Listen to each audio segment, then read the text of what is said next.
we've got to do now, because the job is never finished, is to hold on to that next season, isn't it? I think actually we'll have to hold on to it a bit longer than next season. I think we'll have to be doing this on a regular basis, and hopefully we will. 5 years as Graham Souness's number 2 had given Walter Smith, the former Dumbarton and Dundee United player and lifelong Rangers fan, the perfect qualifications to take over as the new Rangers manager. His first task, of course, had been to recruit an assistant, and he had decided to bring north from Old Trafford an old friend, Archie Knox. Together, the pair would embark upon their first full season in charge, plan their assault on the league title and attempt to make it 4 in a row.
The summer of '91 had been a time of change at Ibrox, the stadium itself still undergoing its multi-million-pound reconstruction.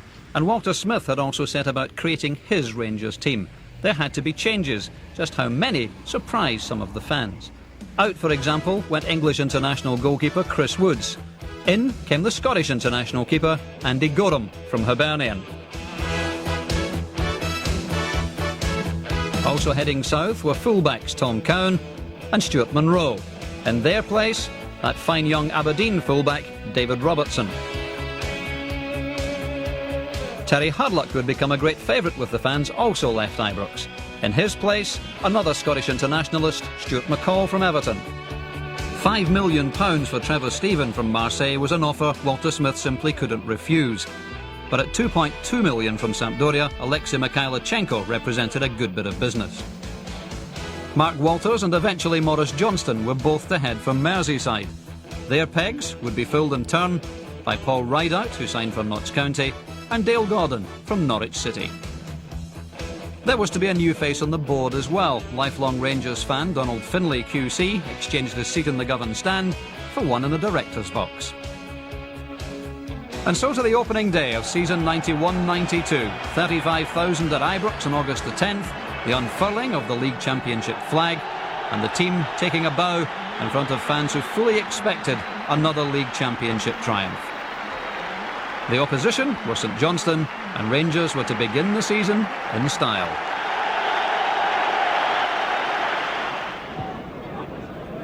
Led in by Nisbet. And a bit of climbing there involving Hateley and Ingalls. The two players have clashed and the referee is going to take some action. But it looks as though it may well be a penalty kick to Rangers. So it's Maurice Johnston who'll take the penalty kick. And the opening goal for Rangers. Robertson again.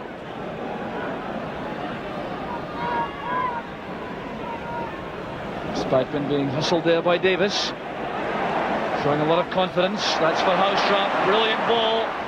Hateley.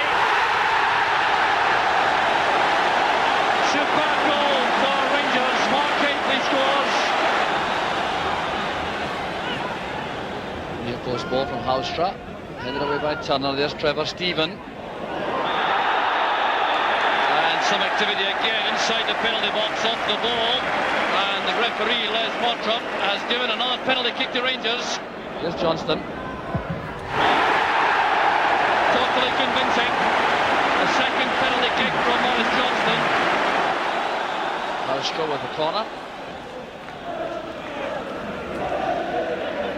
David Robertson retrieves the ball for Rangers. Reid Ferguson available just inside, trying to set himself a shooting chance. Oh, that's brilliant play from Ferguson.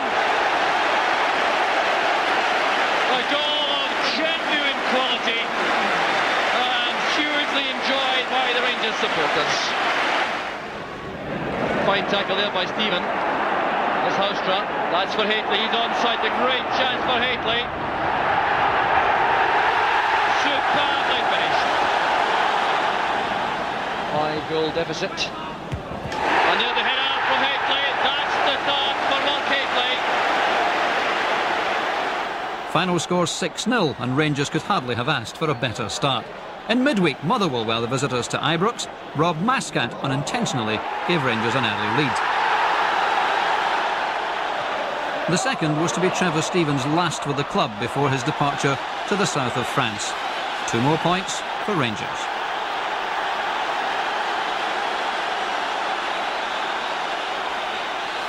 On the Saturday, the first match away from home and the toughest test to date. Hearts at Tynecastle. There was to be an early shock for Rangers, and especially for Andy Gorham. Play by Gary Mackay. Early shot, the ball's in the net. A sensational goal for Hearts. Scott Crabb. 1 minute gone here at Tynecastle. Andy Gorham, well, he just can't believe it. A disappointing 1-0 defeat and an early indication that Hearts would mount a realistic championship challenge. The following Saturday, Rangers were back in the rails against Dunfermline. Houstra. Oh, wonderful goal! Houstra. McCall trying to find Robertson. Tremendous pace by Robertson. The chance on! Johnston! Just a little bit of slackness has crept into Rangers play. They'll want to get going again. Here comes Robertson. And the ball shot over the line from John Spencer. Yes, the referee awards the goal.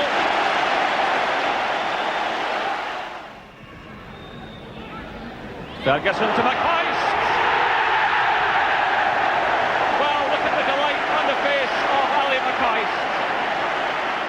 Final score 4-0. And then to the real test. Celtic at Parkhead on the 31st of the month. Rangers had lost twice in successive weeks just a few months before. One interested spectator at Parkhead that August afternoon was 007 himself, Sean Connery. He was shaken, if not stirred, by events which followed. This is Coyne. It was well read by Gough. McCall. Here's Hateley in the clear. It's a great chance for Rangers. Hateley against Bonner. Brilliant play from Hateley. Rangers take the lead. 35 minutes to the match gone. Ecstasy there for Hateley. The first real error in defence by Celtic through the middle. One pass beat the Celtic defence. Gillespie misjudged it. White couldn't get there quickly enough. But just look at the composure of Hateley here, going wide of Bonner to make certain.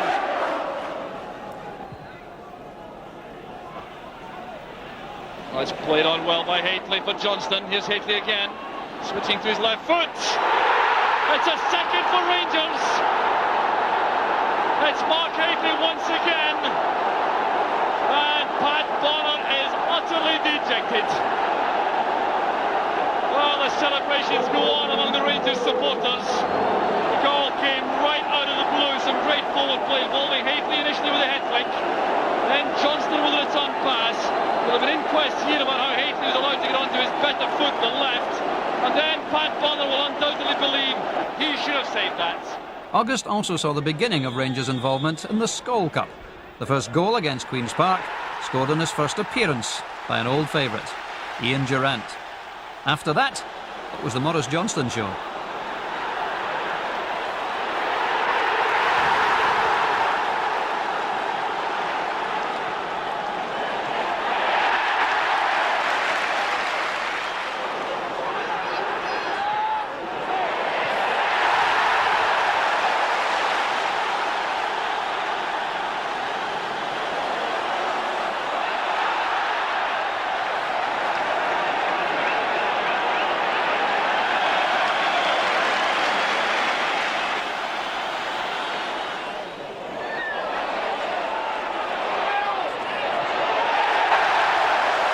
Final score 6-0. In the third round, Rangers stayed in Glasgow, travelling to Firhill to meet Partick Thistle.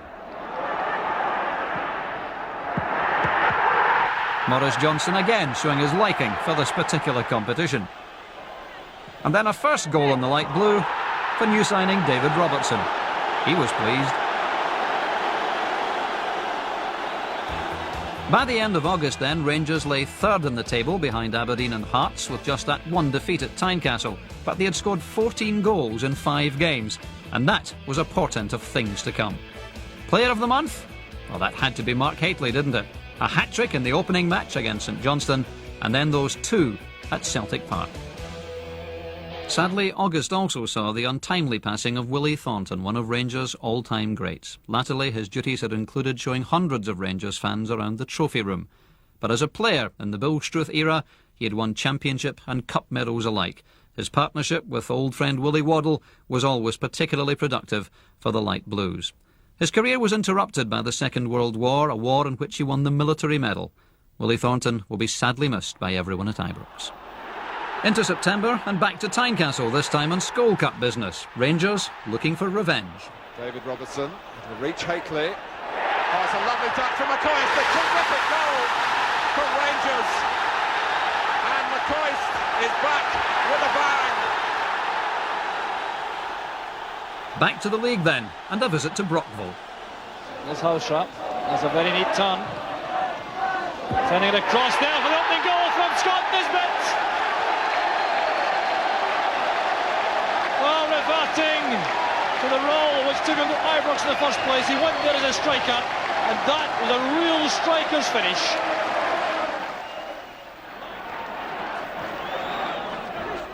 Here's Mikhailichenko again. They spotted Westwater off his line. That's a great effort by Mikhailichenko. Right from the halfway line. Well, applause ringing around the stadium for Alexei Mikhailichenko. Hateley will try and get on the end of this. And he did. This Housetrap. And that settles it. It's a classic from Housetrap.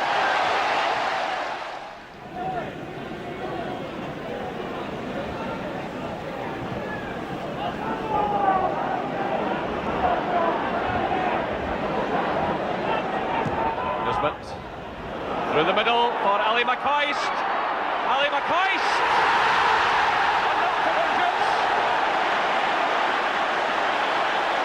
Rangers, though, were to drop a point, a late lapse in concentration allowing Duncan Ferguson to equalise for Dundee United. Perhaps their minds were on other things. The following Wednesday, the European Cup campaign was to begin in Czechoslovakia. A cup, of course, with a new format, one proposed by Rangers Secretary-Director Campbell Ogilvie. The last 8 of the European Cup is now played on a league basis rather than straight knockout. In the Edmiston club, Rangers fans watched the first leg in Czechoslovakia. Ally McCoist was carried off, and then Sparta took the lead with a freak goal. But hopes were still high that Rangers could overturn that 1-0 deficit in the second leg at Ibrox. Back to league business then, and a wet afternoon at Love Street, Paisley. Johansson support. And looking for the head of Hateley. Housetrap, and the ball's in the back of the net. Another incredible goal.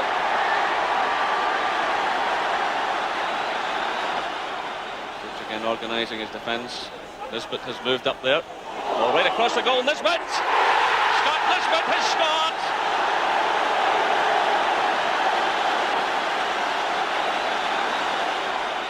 For me personally, it's great. Getting in to play for Rangers is great. Playing for the biggest club in Britain, it's great. It's an honour as well. So I'm just lucky. But Scott Nisbet and Rangers' luck deserted them in the Skull Cup semi-final at Hampden. McGraw who's chasing, and Gorham gets a fist to it, only as far as Weir. What will Weir do here? And Wright, it's a goal for Hibs. It's Keith Wright who scored it. Hateley now trying to get away from McIntyre, and he isolated Hunter then. Johnson has the shot! Oh, it's in front of the post.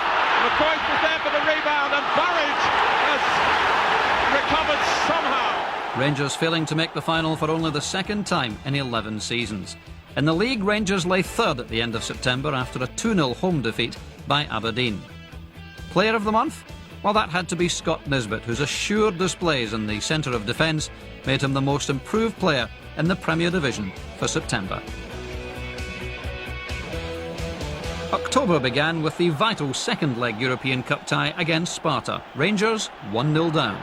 McCoist and Johnston making runs there. It's cleared by Novotny. Nikolaichenko playing it in for McCall. Brabets leaves that to Kuba. The chance this time for McCall. And Rangers have done it! There's McCall. This is Spencer.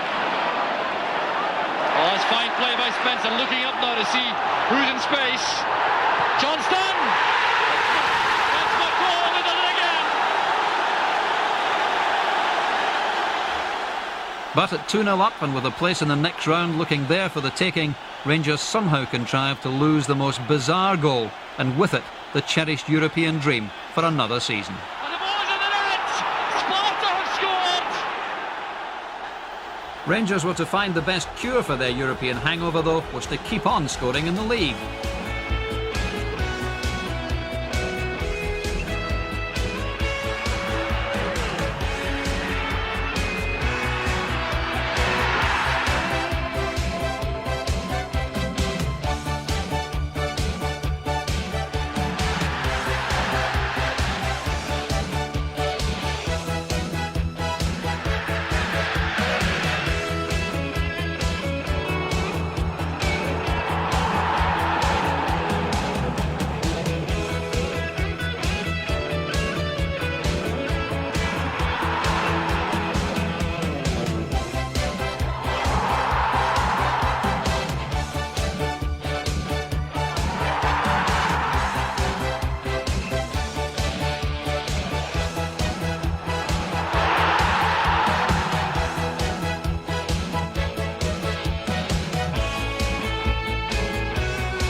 That goal against Hearts, Ally McCoist's first for the club. But October ended with Rangers third on the table behind Aberdeen and Hearts, following a draw against Falkirk and defeat by Dundee United.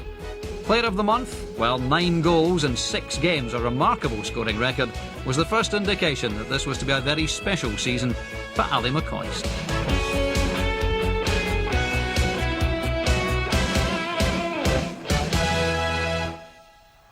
November opened with Celtic's visit to Ibrox, in a match which Nigel Spackman won't forget in a hurry. Gary Stevens in space on the right. Playing it in there to McCoist. Ally McCoist for Rangers.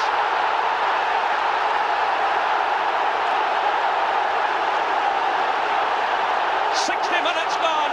Joy for Rangers, the supporters, and for Ally McCoist.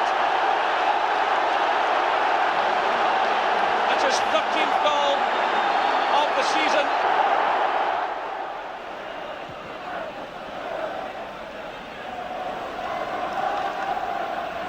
Spackman with the pass back to Cascarino, and equalises for Celtic. Did the boys congratulate you after that? I think not just the boys, but the crowd, the manager, everybody, yeah. And when I got home, I kicked where it hurts from the missus. Nigel Spackman with tongue firmly in cheek. The smile soon returned to Walter Smith's face, though, after the signing of Dale Gordon, the man from Norwich making one of the most remarkable debuts in Rangers history.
But a surprise 1-0 defeat at home by struggling St Mirren left Rangers 3 points behind Hearts at the end of the month. Player of the month had to be Dale Gordon. After that astonishing debut at East End Park, he added another against Motherwell to be player of the month for November. Rangers began December with the always difficult trip to Pittodrie and some spectacular scoring feats by Ally McCoist and Mark Hateley. McCoist, dummy, allows Gordon to take over. That's a great effort by Gordon and by Hateley. A superb finish by Hateley. Hateley's ball inside, picked up by McCall. That's fine play by Hateley. His pace is good enough here. It's a great chance for Rangers. That was brilliant. The goal of supreme quality by Mark Hateley. Robertson looking for Hateley. Into the path of McCoist it goes. There's McLeish. McCoist gets the third.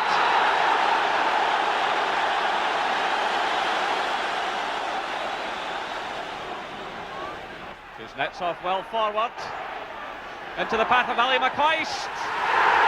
1-0 to Rangers.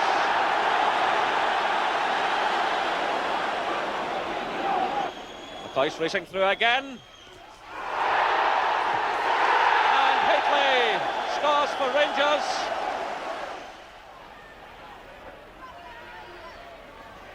Gordon again showing lovely skills. McCall. A tremendous goal for Rangers. We had some upsets early on out of the Scone Cup against Hibs. Got beat at home to Aberdeen, went out against Sparta. And it's then, you've got to sort of knuckle down and come through it. 4 days before Christmas, Rangers produced an extra present for their fans with the opening of the top deck of the remodelled main stand, a magnificent construction which took 17 months to complete at a cost of nearly £20 million. It seats 7,169 fans and brings the capacity of Ibrox up to 45,407. The range of fast foods on offer in the new club deck is a long way removed, but still includes the traditional pie and bovril. Ibrox is now set to fully comply with the terms of the Taylor Report and is clearly one of the finest stadia in world football. Happily for Rangers, the celebrations continued on the pitch as well.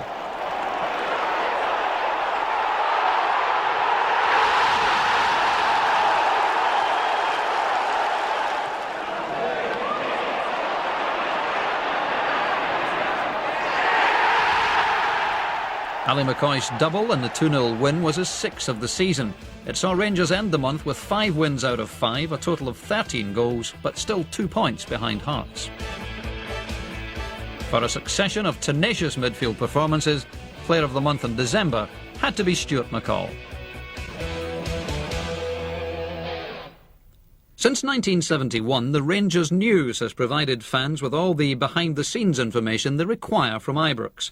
In December, the news changed to a new magazine format, and it remains Britain's biggest-selling club newspaper. The news offices are based in the commercial department in Argyle House, behind the Govan stand. The commercial department supplies everything from videos to replica strips, champagne glasses to Rangers stereos. It's headed by commercial manager Bob Riley. The product that I sell is Rangers Football Club. That product plays for an hour and a half at Ibrox on a Saturday afternoon. And if Mr McCoist or Mr Durant or Mr Fustra score a lot of goals or more goals than the opposition, then my life is an awful lot easier. But that is the product. If they're successful, they have a high profile, then it is easier for me to sell Rangers Football Club to companies and indeed to individuals.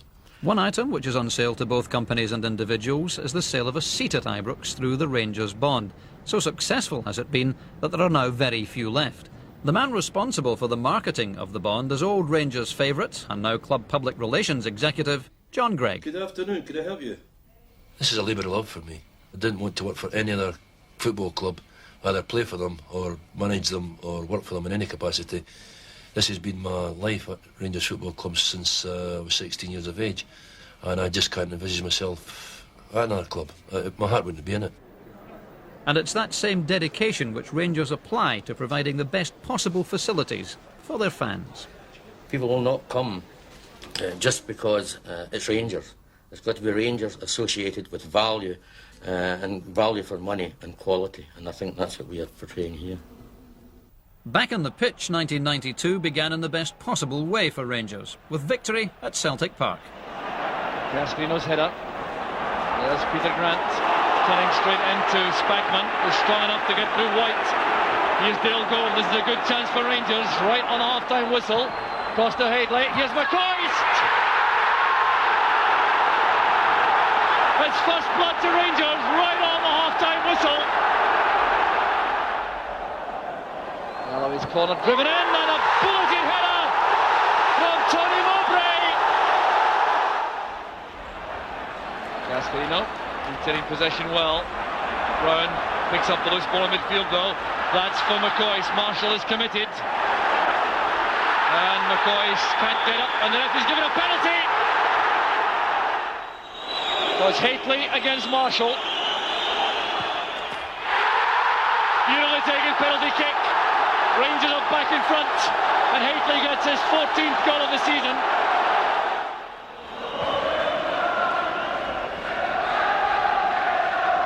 There's Craney setting it up for Galloway.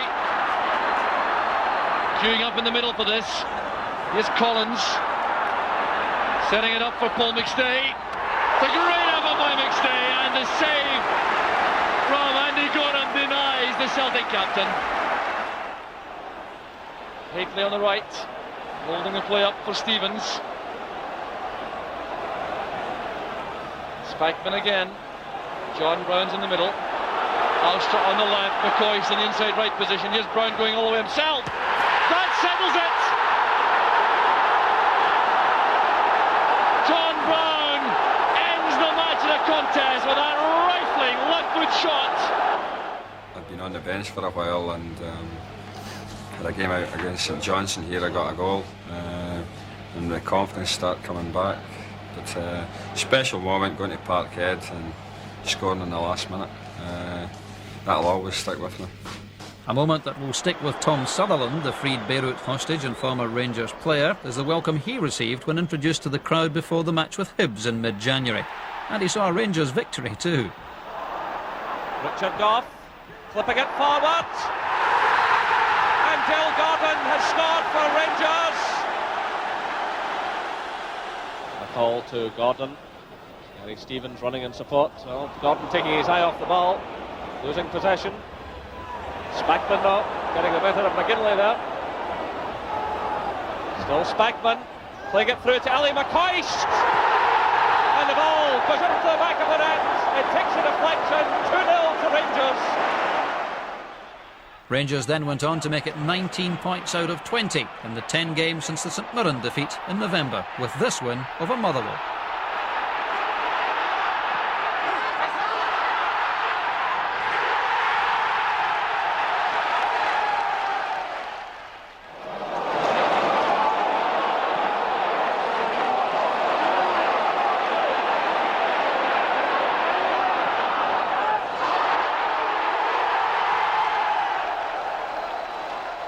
January also saw the first silverware arrive at Ibrox, the Glasgow Cup, won by the club's under-18s.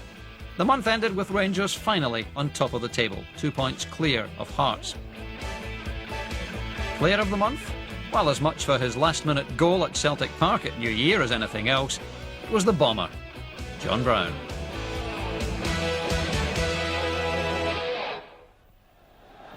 By common consent, the top-of-the-table clash at Tynecastle on the 1st of February was always going to go a long way towards deciding the title. Back from McCoist to Mikhalichenko. David Robertson. Met there by McLaren.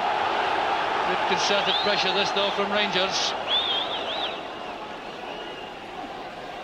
Rideout helps it on. There's Gordon. Back to McCoist! The goal's been coming, but it's supplied once again by Ally McCoist. The long throw caused the problem. Look at Rideout's part in this. He does well, heading it on there. And then Dale Gordon spots McCoist, tees it up for him with that header. And look at this for a blistering volley, which left Smith completely helpless.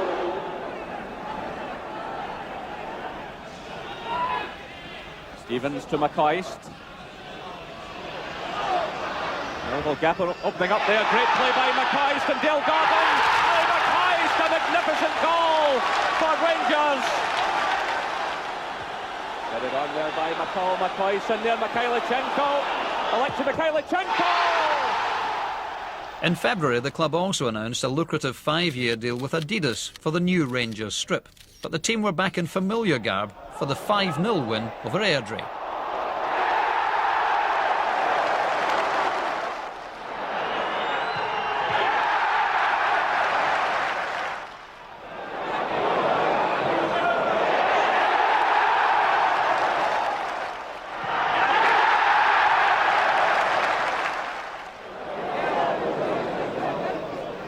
The Airdrie game was also special for Paul Rideout, who finally notched his first goal for Rangers. I felt I was playing quite well outside the box, but very edgy inside, and the longer it went on, the worse I was getting, so very relieved. The month ended with Rangers no fewer than 7 points clear of Hearts at the top of the Premier Division. Player of the month was Andy Gorham. He conceded only 1 league goal during February, took his total number of league shutouts to 18 and earned praise from manager Walter Smith. Andy Gorham, over the early spell of the season, was made aware that the Rangers goalkeepers are under a microscope, and he had a couple of errors that over the season now that we've seen him were unlike him, and there was a lot made of that in the media.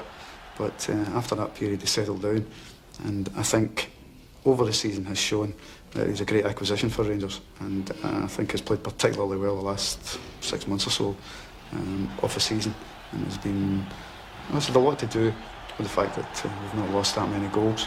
And it's a magnificent save from Gorham. I think everyone knows it did affect me. There's no point in hiding it. I didn't think it could happen to me. You see confidence crisis with other people, but I didn't think it ever happened to me. Very difficult. Now it's all come good, you can turn around to a few people and have a laugh at them now. It's a great save by Andy Gorham. March continued as February had ended. More Rangers victories, more Rangers goals.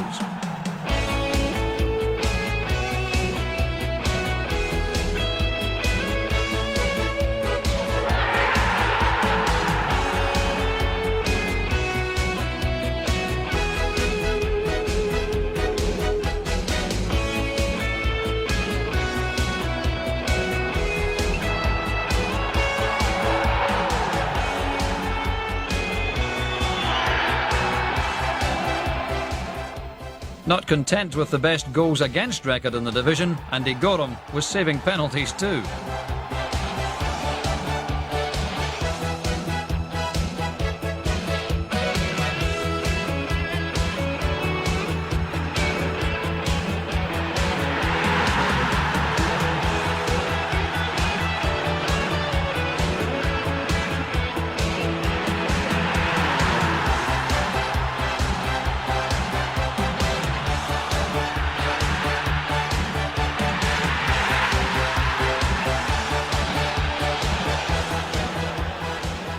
Ibrox's biggest crowd of the season rolled up for the first of 2 vital clashes with Celtic on March the 21st.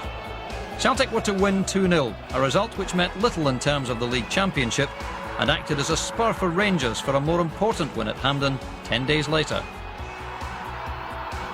Despite that disappointment, Walter Smith and Archie Knox were confident that the side could get back in the rails against St Johnstone at McDermott Park.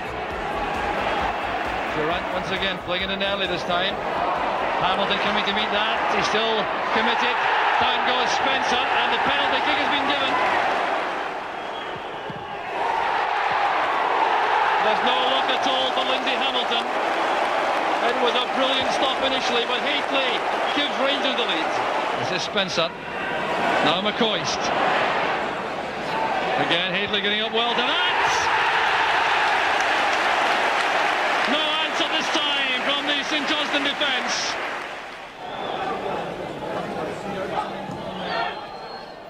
The 2 points at McDermott Park were hard earned, but there was more disappointment from Rangers when Mark Hateley sustained a last-second injury which looked very serious indeed. It was to keep Hateley out of 5 successive matches on the title run-in. March ended though with Rangers still holding a 5-point advantage over Hearts with just 6 games remaining. The player of the month was Ally McCoist, whose marvellous skills in midfield were delighting the Rangers fans, as well as producing some important goals. April began with an Ally McCoist hat-trick in the 4-1 win over Falkirk, and then a trip to Tannadice with a chance of setting a new Premier Division goal-scoring record. This is Durant, now McCall, and the offside flag not up. There's Mikhailchenko! That's the goal which breaks the Premier Division scoring record. Rangers scoring goal number 91 in the league. The chance is on for McInerney! The equaliser for United! The corner will be taken by Durant. In for Gordon. There's John Brown! John Brown taking Rangers' total for the season to 92. As the management team know, the old cliché says, it's goals that count. That's what people, 40,000, come to see here every week, and the big travelling support that go with us. And they want to see entertaining football, they want to see goals being scored regular, and I think we've satisfied them this season in that score. As for the record breaker himself, he expressed his delight as only he can. Мне нравится играть здесь, мне нравится болельщики, атмосфера здесь. Very nice. Just what we were thinking, Miko. The Tannadice win meant that the league title was finally within Rangers' grasp. And yet in the last few days before the vital match with St Mirren at Ibrox, there was very little sign of tension behind the scenes. It was pretty much business as usual, especially in the treatment room. Injuries are inevitable at every club, but Rangers are better equipped than most to deal with them, with Bill Collins able to call upon the very best high-tech equipment on offer. Chris Vinicum and long-term injury victim Brian Reid among the beneficiaries this time round. Save on striking. Okay, right. The dressing room banter continues very much as usual, with only Walter Smith perhaps giving a hint of the tension he must be feeling on the eve of the championship decider. The training sessions are fairly light. All the hard work has been done much earlier in the season. Ian Durant's return to full fitness is a huge boost to everyone at Ibrox. He and Ally McCoist, as always, are the jokers in the pack. But come Saturday, before a crowd of 40,000 plus at Ibrox, everyone knows how much is at stake.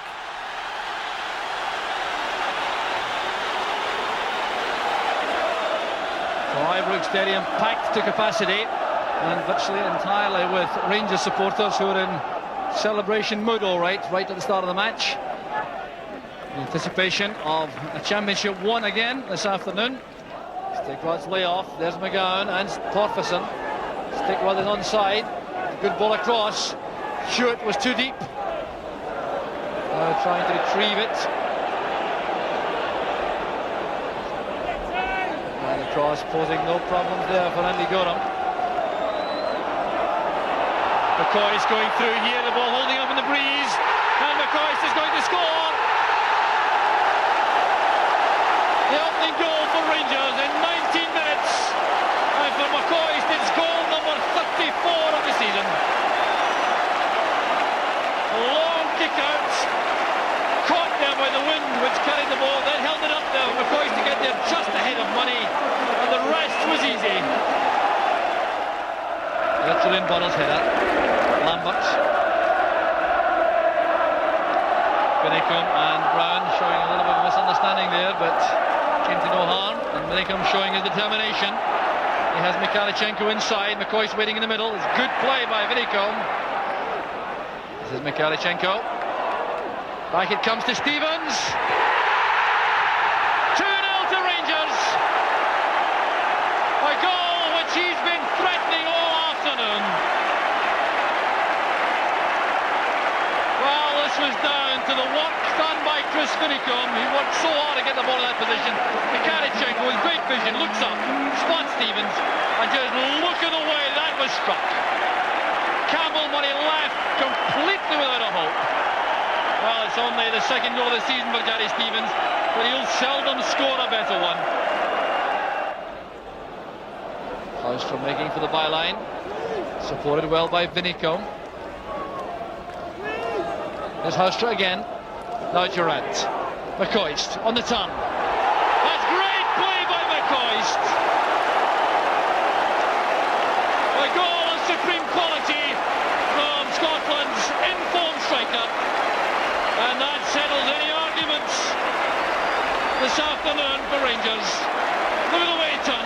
space, hits out with a lot of power, and it's right into the corner. Oh, what a magnificent goal from McCoist. A very highly charged atmosphere when Rangers won the championship last season, the last day of the season against Aberdeen. It's not quite the same this afternoon. It's more of a party and no tension around, because St Mirren really have been playing second fiddle for most of the match. They're in trouble again as Mikhailchenko breaks, and there's the chance on Haustra.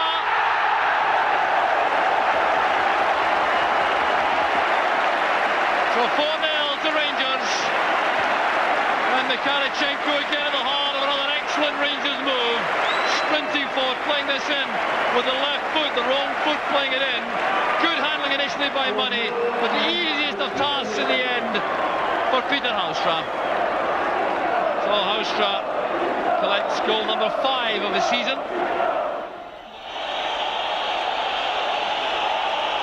The 90 minutes are up. The scarves are waving around the stadium. And there goes the final whistle. The championship is assured.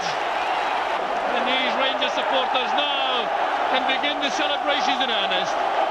It's been a thoroughly convincing performance. A championship deservedly won. 2 goals in the end from McCoist. A great goal from Gary Stevens there. And the icing on the cake provided by Peter Haustra towards the end. We are the champions, top of the Rangers charts for the 4th year in a row. And back in the dressing room, the celebrations begin.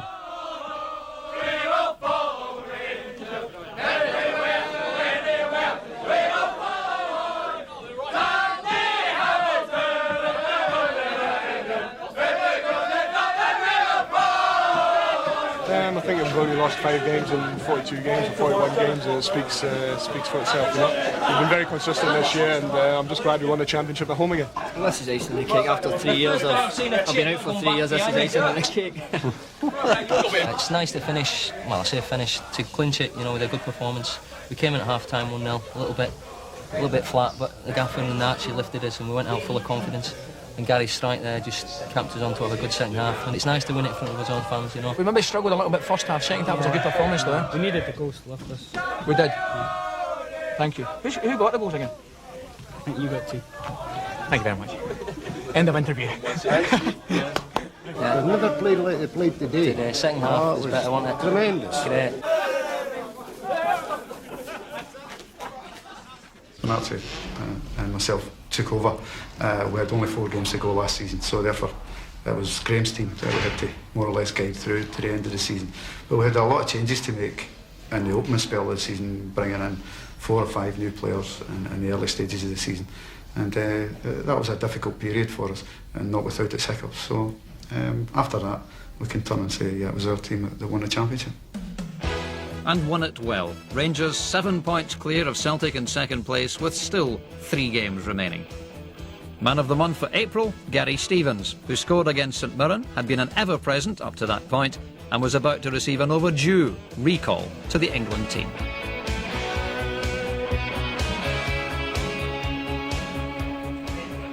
With the championship won and the pressure off, it was a very happy and relaxed bunch of Rangers players who gathered at their usual Glasgow hotel for the bus journey to Motherwell for their 42nd game of the season. The squad was freshened up a little by Walter Smith and Archie Knox, and even though it is one of the shorter journeys Rangers have to make in the Premier Division, there's always time for a game of cards on the way to Lanarkshire. But no one expected an easy night at Fir Park. Motherwell have a habit of making it difficult for Rangers, and of course everyone wants the scalp of the new champions.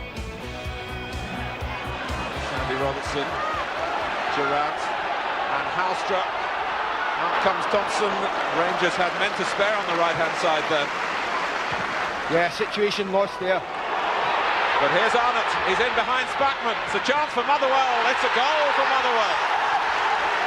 Sandy Robertson. Arnott didn't get it away. Mikhailchenko. Lovely work on the ball. David Robertson. 3 in the centre for Rangers. 1-1.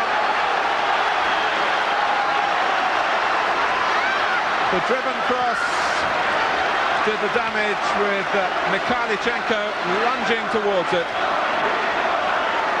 That's a good ball, and Mikhailichenko plays the pass but doesn't wait around. He heads straight for the edge of the 6-yard box, and David Robinson drills it across, and Mikhailichenko claims a goal.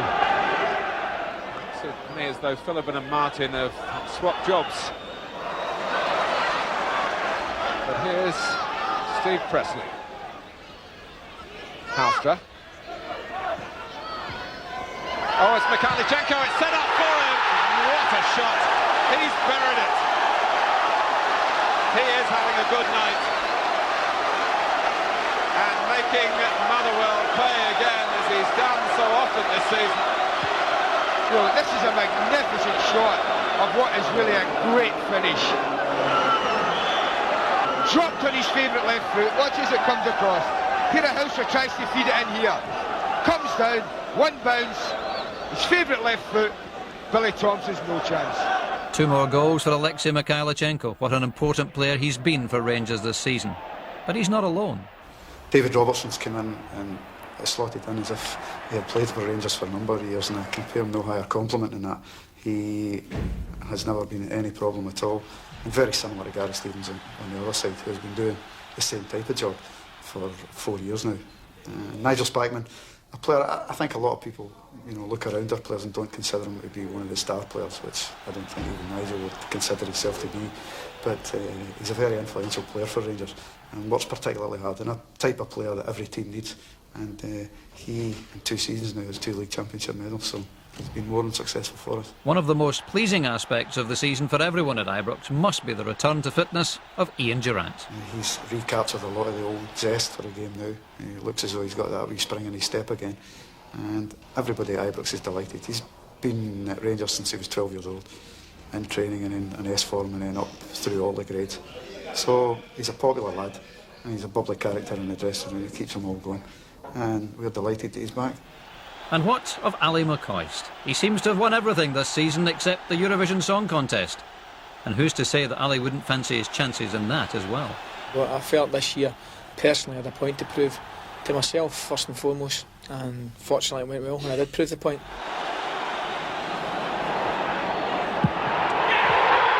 90% of a striker's game is all about confidence. And when you're feeling confident, you do feel as if you're going to score every game. And that, for the vast majority of the season, was the case. It was a great season for me. I felt very good in terms of playing up front with Big Mark. There was a certain presence the two of us gave, and I think we did cause a lot of opposing defences a lot of problems, and I think the two of us worked well. You've paid tribute to both Walter and Archie for sticking by you. What's the difference in approach from the previous manager? They play me. I think basically they play me, Dougie. That's the different approach entirely. I think I've got to be thankful to Walter and Archie this season for giving me the chance. I knew they would give me the chance if I merited it, and it was then a matter of my own ability at doing the business. I knew that if I did score a few goals that the two of them would stick by me. And that was certainly the case. I just wanted a chance to prove to, as I say, myself and them, that I could score goals and do a job for the club. And once I did get in, I knew that if I was scoring on a regular basis, there's no way they'd leave me out. And it was up to myself then, and that was certainly the case. I just thank them for giving me the opportunity to do it. McCoist on the turn. That's great play by McCoist. And what of those Rangers fans who acclaim Super Ally and the rest of their Rangers heroes? They turn up in their thousands every week, home and away, to support their team. It's important to stress just how high the standard of behaviour is among Rangers fans these days. And that's a tribute to the efforts of Operations Executive Alistair Hood, the Rangers stewards and the police. It is now not uncommon for there not to be a single arrest at Ibrox on match days. And so to the final home match of this long but highly successful season. The players take the field before another near 40,000 crowd to be presented with the League Championship trophy before the match against long-time challengers Hearts. The Rangers fans on this sunny spring evening were ready for a celebration party, and they weren't disappointed. Club captain Richard Gough accepted the trophy, ample compensation for a player who had missed out 12 months previously because of illness.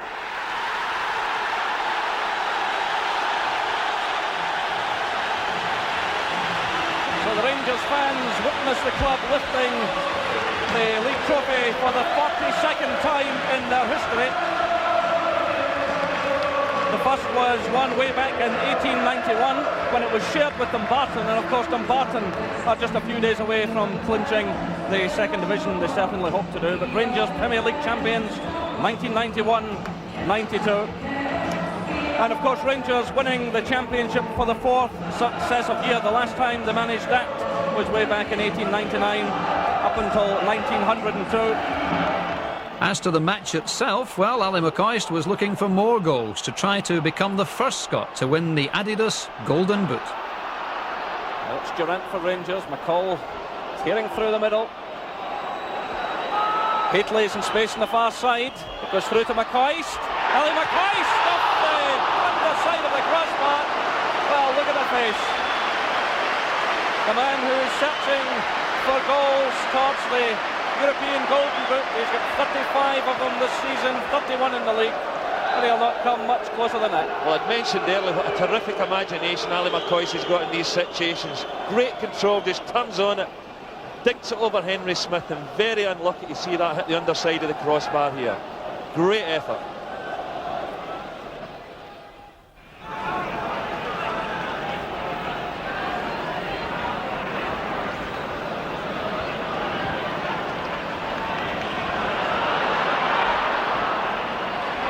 Here come Rangers, it's McCoist. Ally McCoist does it again. 56 minutes, Ally McCoist taking the ball from Hateley. And Ally McCoist gets goal number 36 of the season, his 32nd in the league.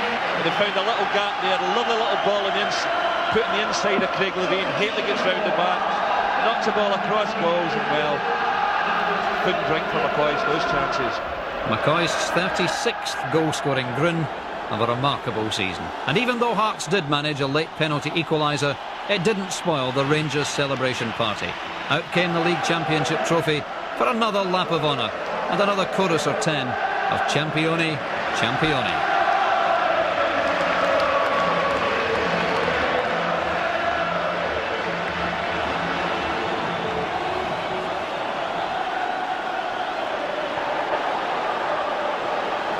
Let's give the last word in this record-breaking season to the chairman, David Murray.